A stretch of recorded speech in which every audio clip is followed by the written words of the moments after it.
Vamos a ver el tema de propagación de señales en compuertas lógicas. Es importante, vamos a ver por qué, por el tema de poder medir o cuantificar cuáles son los factores que nos permiten o que afectan en la velocidad de un procesador, ¿sí? La frecuencia del reloj, por ejemplo.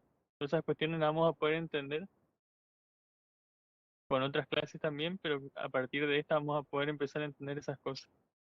Como para poder ir introduciéndonos en el tema de propagación de señales, primero tenemos que saber qué es una señal, cuál es el concepto de señal. Fíjense que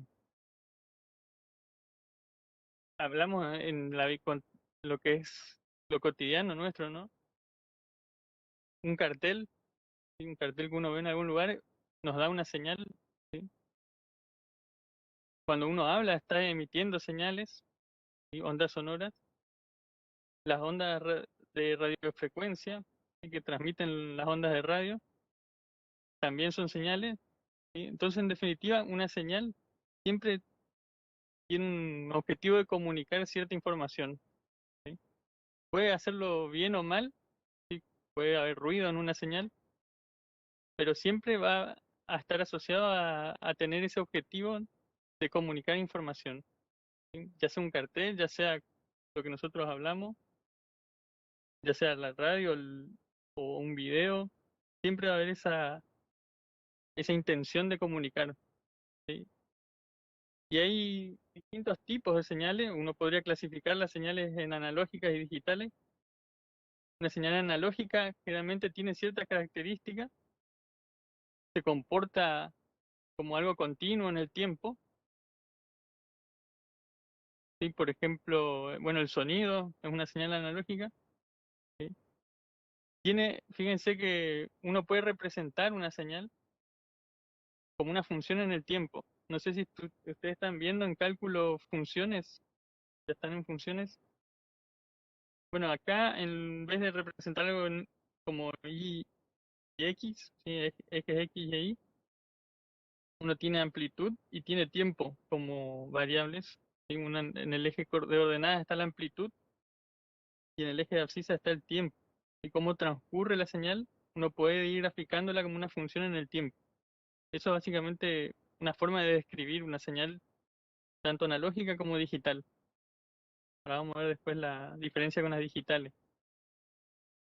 Pero bueno, básicamente, fíjense que en un determinado instante de tiempo, yo puedo leer la magnitud de esa señal y esa es la información que yo estoy pudiendo extraer de esa señal, ¿sí? El instante en el que ocurre la magnitud y la magnitud en sí. Fíjense que una señal puede ser eléctrica, puede ser mecánica, puede ser hidráulica, y podría ser de cualquier dominio. Nosotros nos vamos a ocupar de las eléctricas porque son las que nos interesan para la transmisión de los datos en lo que son las compuertas lógicas, ¿tá? Entonces ahora vamos siempre a asociarlo como algo de voltaje. Podría ser corriente, pero nosotros nos vamos a ocupar inclusive de voltaje.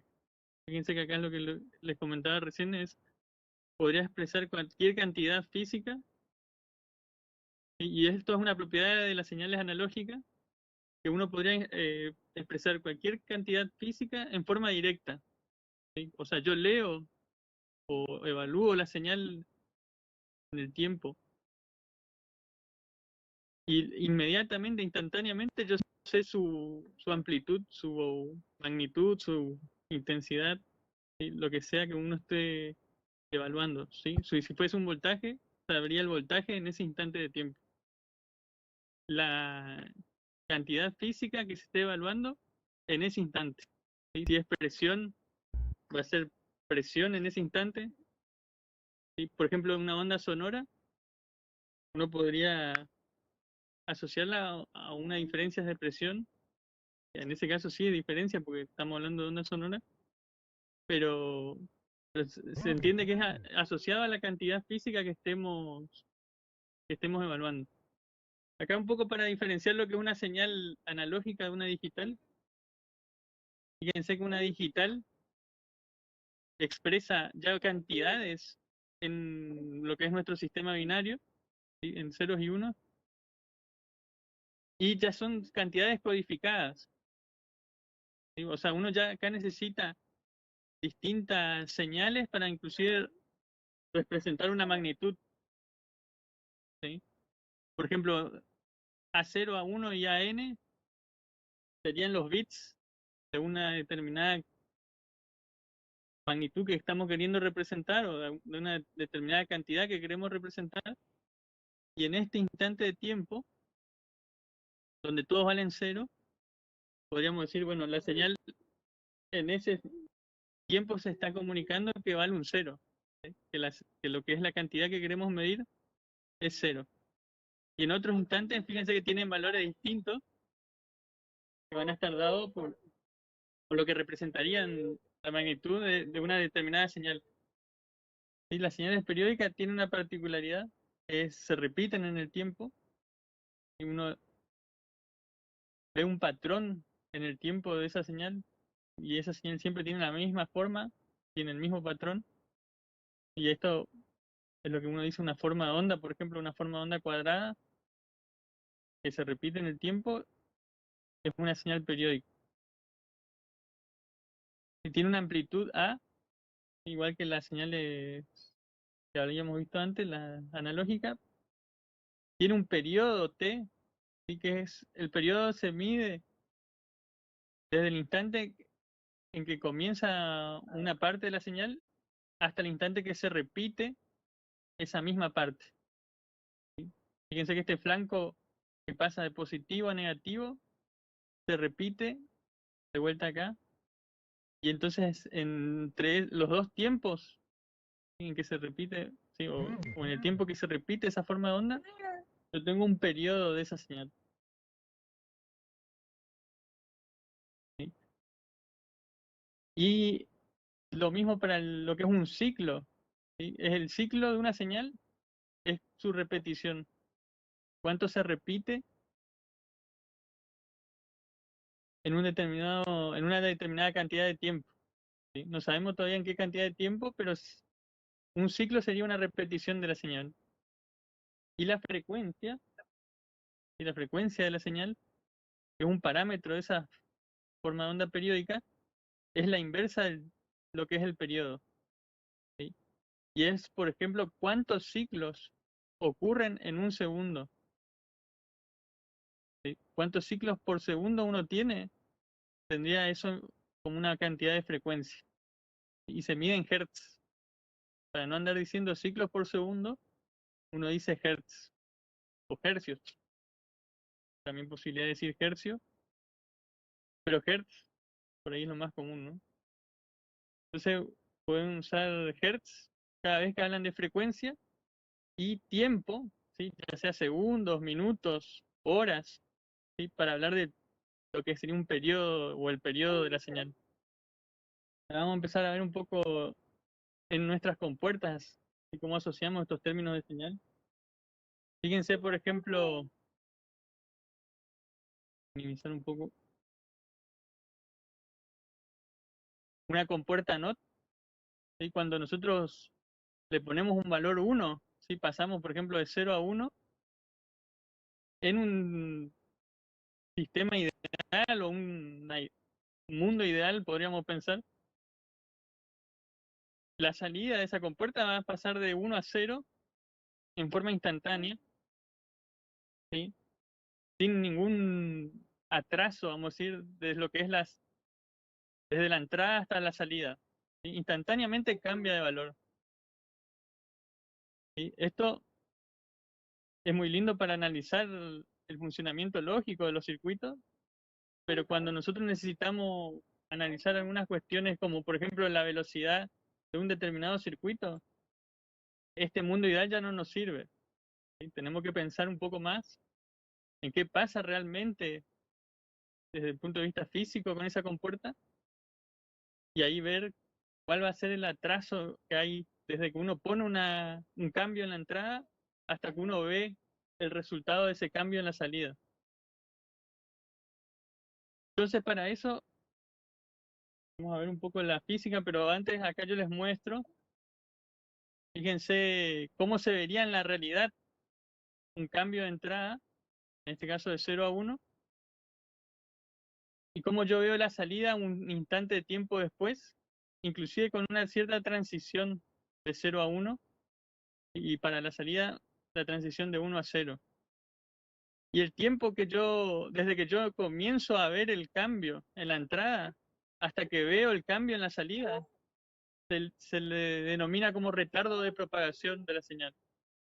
Retardo de propagación uno tiene cuando uno, a partir de haber hecho algún cambio de entrada, yo veo en la salida ese cambio un cierto tiempo después. Y es un tiempo, ¿no? Por una medida de tiempo. Se dice TPD generalmente por una cuestión del inglés, que sería el propagation delay, el retardo de propagación. Por eso hay que familiarizarse con ese término. Y necesitamos analizar lo que es un capacitor, que es un capacitor eléctrico, como componente eléctrico. Un capacitor básicamente tiene dos placas, ¿sí? Que están separadas, ¿sí? No están en contacto una con otra.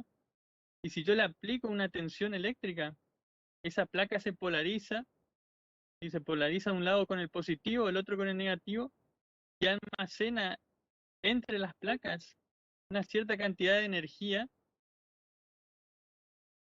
en forma de electrostática. ¿Sí? Uno puede almacenar energía entre esas placas. A diferencia de lo que es una batería, esa energía no es electroquímica, sino que es electrostática. ¿Sí? Entonces uno aplica tensión en las placas y guarda una cierta cantidad de energía. Y eso es lo que hace un capacitor. A diferencia de un resistor que nosotros vimos que disipa energía, una resistencia genera una cierta cantidad de calor y ese calor se disipa en el ambiente, un capacitor almacena la energía. ¿Sí? Esos son los símbolos típicos de capacitores. Fíjense que parecen como dos placas. Este es un capacitor en particular que se llama capacitor electrolítico. No hace falta que se, eh, que se aprendan eso del electrolítico. Hay distintos tipos de capacitores, pero uno los usa como componentes inclusive en circuitos eléctricos. Pero en nuestro caso, los capacitores que aparecen en los circuitos no son capacitores que sean deseados. ¿Sí? Nosotros no queremos que haya capacitores en el circuito porque esto es lo que produce retardo en la propagación de la señal. Y aparecen como capacitores en la estructura del MOSFET porque en definitiva uno tiene una placa entre la puerta y otra placa en el drenador. Y hay una separación entre las uniones P y N del material. Y entre esas separaciones aparecen esos capacitores que se dicen parásitos, ¿sí? Porque no son capacitores deseados. Uno no los quiere. Porque si uno tiene ese capacitor, lo va a tener que cargar con cierta energía y al polarizar las uniones va a tener que cargar el capacitor. Y cargar el capacitor lleva un cierto tiempo. Y ese tiempo que se tiene de carga es lo que influye en el retardo de propagación, inclusive causa, en verdad, el retardo de propagación. A ver si no tengo otra antes, pero fíjense en esta NOT. Por ejemplo, uno podría modelar la compuerta ahora con un capacitor de entrada y un capacitor de salida, debido a esos capacitores parásitos que hay en los MOSFET que están dentro de esas compuertas. Y así para todas nuestras compuertas. ¿Sí? Todas nuestras compuertas lógicas tienen ese comportamiento, ¿sí? O van a tener esos capacitores parásitos, hay que tenerlos en cuenta. Entonces, para determinar el máximo tiempo de propagación que puede haber en un circuito, uno tendría que contabilizar o tener, por lo menos tener los tiempos de propagación de cada compuerta como para poder computar tiempo total que va a tardar el circuito en producirse una salida cuando yo hago los cambios en las entradas. ¿Sí? Bueno, vamos a tratar de analizar un poco este circuito, ¿sí? Teniendo en cuenta, en lugar de contabilizar los capacitores que hay en los caminos, en los distintos caminos, vamos a contabilizar directamente los tiempos de propagación que hay en cada compuerta. ¿Sí? Para eso yo necesito una tabla de información que me diga cuál es el retardo de propagación de cada compuerta, ¿sí? Como para olvidarme de los capacitores, pero son los capacitores detrás que están atrás de estos números. ¿Sí? Entonces yo pongo todos los tiempos, ¿sí? Lo que serían los retardos de propagación de cada compuerta, y ahí analizo cuál es el camino de la señal que tarde más tiempo. Y así yo puedo encontrar mi camino crítico, que es el camino que me va a decir cuál es el tiempo de retardo de propagación que tengo para un circuito lógico. ¿Sí? Eso es lo que uno trata de obtener. Para este ejemplo en particular, el camino crítico uno lo podría marcar a través de esas compuertas de ahí, porque uno tendría el peor caso, vamos a decir, de retardo, y el tiempo que uno suma en total daría 195 picosegundos. De lo que sería el camino, 60 picosegundos, 55 picosegundos y 80 picosegundos, que es el camino que más tarda, digamos. Picosegundo significa 10 a la menos 12. Segundos. ¿Sí? Lo que quería pico sería 10 a la menos 12 y sec, que dice ahí, sería segundo. ¿Sí? Nanosegundo sería 10 a la menos 9. Microsegundo sería 10 a la menos 6. Y esas son las unidades más típicas, ¿no? Milisegundo también es una unidad bastante usada, que serían 10 a la menos 3. Estos tiempos, por ejemplo, uno ahora los tiene en estas tablas que nosotros le vamos dando y que son para tecnologías típicas de hoy en día. ¿Sí? Esto es de lo que se usa en computadoras, ¿sí? Por lo menos en CMOS de circuitos de computadora actuales. Rondan en estos tiempos. Pero no es algo que se tiene que memorizar ni nada, ¿no? Uno tiene que tener la tabla y hacer la cuenta y sale, ¿no?